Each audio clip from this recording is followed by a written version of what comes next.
E loves me 90 day. Fiancé reaction script. Okay, you guys, asterisk, asterisk. Debbie finally got what she wanted. Asterisk, asterisk. After all the confusion, all the arguments, all the doubts, and all the people warning her about Meato, he finally looked her directly in the eyes and said the words she had been waiting forever to hear. Asterisk, asterisk, I love you too. Asterisk, asterisk, and Debbie absolutely melted. She immediately started believing that this was proof that Meato was genuine, that their relationship was finally solid, and that their wedding was meant to happen. But here's the problem. Asterisk, asterisk. Their wedding is literally tomorrow. Asterisk, asterisk. And while Debbie is floating around believing she's finally found the love of her life, her friends aren't invited, her son may not even be able to attend, and there are still plenty of questions surrounding this relationship. So is this finally Debbie's happily ever after? Or did 3 little words make her forget every single red flag that came before them? Because honestly, asterisk, asterisk, I love you sounds beautiful. But does it actually fix anything? Asterisk, asterisk. Let's get into it. Welcome back to another asterisk, asterisk, 90-day fiancé, asterisk, asterisk reaction. And we're starting with Debbie and Meato because these two are moving toward marriage at lightning speed. The latest development is actually kind of fascinating because Debbie and Meato go on a cooking date together. Now, you'd think a cooking class would be a cute romantic activity.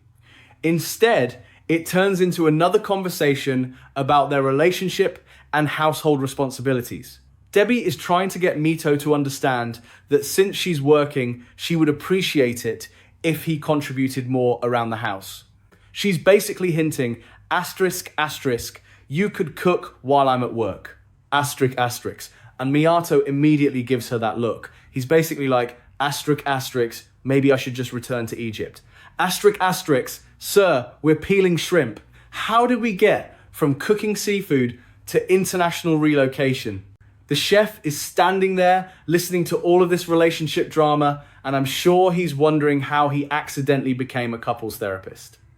But eventually the cooking is finished.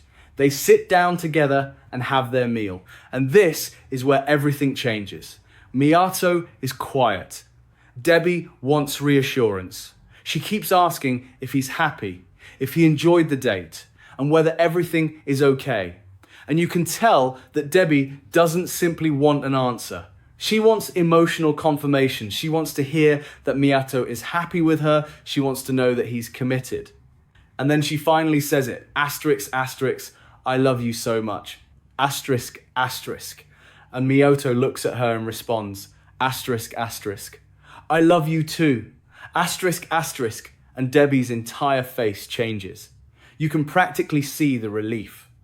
This is the moment she has been waiting for. After all the tension and uncertainty, she finally hears the words directly from him. And immediately, Debbie feels like everything has fallen into place. She believes the way he looks at her proves he's being authentic. She believes the way he kisses her hand proves he's emotionally invested. And suddenly, all of the previous problems seem much smaller. The next morning, Meato is even in the kitchen making a smoothie. Okay, technically the smoothie is for himself, but Debbie is impressed anyway. She's looking at him like, asterisk, asterisk. Wow, he's changing. Asterisk, asterisk. And then Meato casually reminds her, asterisk, asterisk. The wedding is tomorrow. Asterisk, asterisk. Tomorrow? Debbie is basically like, wait a minute, we're getting married that soon? And that's when the reality of this situation really starts to sink in. Debbie decides to meet up with her best friends. And these aren't exactly people who are thrilled about her relationship with Meato. Remember, the last time her friends saw him, things got extremely heated. There was a huge confrontation. They didn't trust him. They had concerns about Debbie's relationship. And they probably expected Debbie to eventually see things from their perspective. But Debbie has a completely different message for them. She shows them the ring. And then she tells them, asterisk, asterisk, I'm getting married tomorrow. Asterisk, asterisk. The reaction? complete shock. They're basically thinking, asterisk, asterisk, tomorrow, after everything, asterisk, asterisk, but Debbie explains that things have been completely different since the previous confrontation. According to her, they haven't been fighting. They haven't been arguing. Everything has been smooth. And most importantly, asterisk, asterisk, Meato finally told her he loves her. Asterisk, asterisk to Debbie. That's huge. But here's where things get awkward. Her friends ask about the wedding, and then they realize, asterisk, asterisk, they're not invited. Asterisk, asterisk, wait. What? Your best friends aren't invited to your wedding? Debbie explains that the wedding is going to be extremely small, just immediate family. And honestly, her friends seem to understand exactly what's happening. They know Meato doesn't want them there. They know the previous confrontation changed everything. And they also know Debbie has already made up her mind. So instead of wasting their breath trying to convince her not to marry him, they basically accept the situation.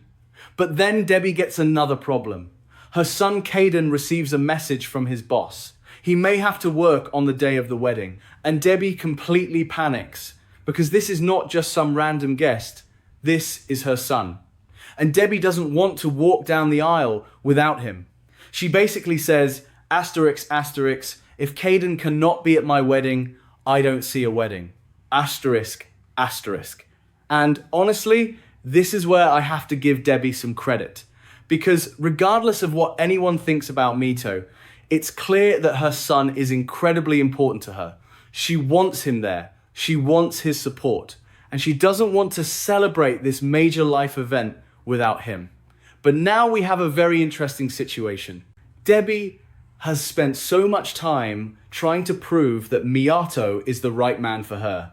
And now her wedding may depend on whether her son can actually show up. Let's talk about that asterisk, asterisk, I love you, asterisk, asterisk moment. Because I think this is the most important part of the entire storyline. Debbie has clearly been waiting for those words. And when she finally hears them, she doesn't just hear asterisk, asterisk, I love you. Asterisk, asterisk, she hears asterisk, asterisk, all of your doubts were wrong. Asterisk, asterisk, she hears asterisk, asterisk, your friends were wrong. Asterisk, asterisk, she hears asterisk, asterisk, this relationship is real.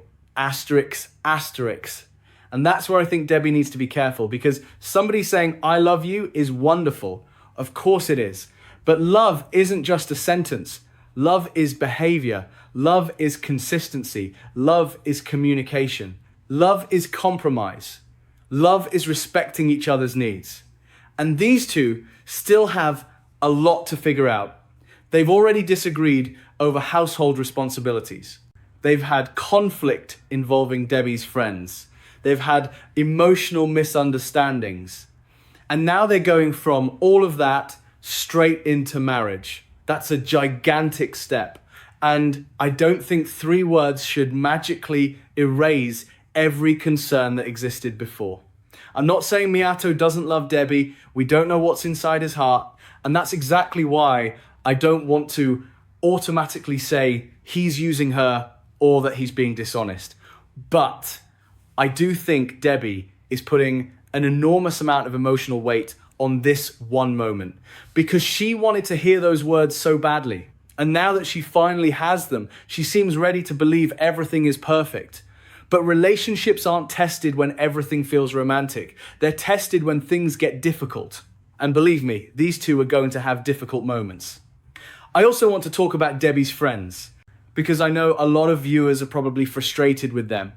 But let's look at their perspective. They've watched Debbie fall deeply into this relationship. They've already met Meato. They've already had a major confrontation. And from what we've seen, they don't trust the situation. So when Debbie announces, asterisk, asterisk, I'm getting married tomorrow, asterisk, asterisk, they're shocked. But they don't launch into another argument. Why? Because they probably realize there's nothing they can say. Debbie is going to make her own decision. And honestly, sometimes that's all you can do. You can warn somebody, you can express your concerns, you can tell them what you see, but ultimately, adults make their own choices. If Debbie wants to marry Meato, she's going to marry him. And that's why the friends basically accept it. But the fact that they're not invited is still pretty telling. Because weddings are usually about bringing the people closest to you together. Yet Debbie is entering this marriage with some of the people closest to her standing on the outside. That doesn't necessarily mean the marriage is doomed, but it definitely tells us there are unresolved tensions. And those tensions aren't going to disappear just because Debbie gets married. Then we get to Caden. And this is where the emotional stakes become much higher. Debbie doesn't want to get married without him. That's her son. And she clearly wants him beside her for this huge moment. But there's a complication. His boss wants him to work. Now, technically, that's a scheduling problem, but emotionally, Debbie sees it as something much bigger. She's already overwhelmed. She's about to marry a man whose relationship with her family has been complicated. Her friends aren't attending, and now her son may not be there either. So suddenly, the small wedding she's been planning becomes an emotional minefield. And I think the biggest question is, asterisk, asterisk, what does Caden really think about this marriage? Asterisk, asterisk, because that's the part we don't completely know. Is he genuinely unable to attend because of work? Does he have reservations about Meato? Is he embarrassed by the entire situation? Or does he simply want to stay away from the cameras? There are so many possibilities. And I think that's why this cliffhanger works. Because Debbie has made a very strong statement, asterisk, asterisk, no Caden, no wedding, asterisk, asterisk. But will she actually follow through? That's what I want to know. Because sometimes people make emotional statements in the moment and then react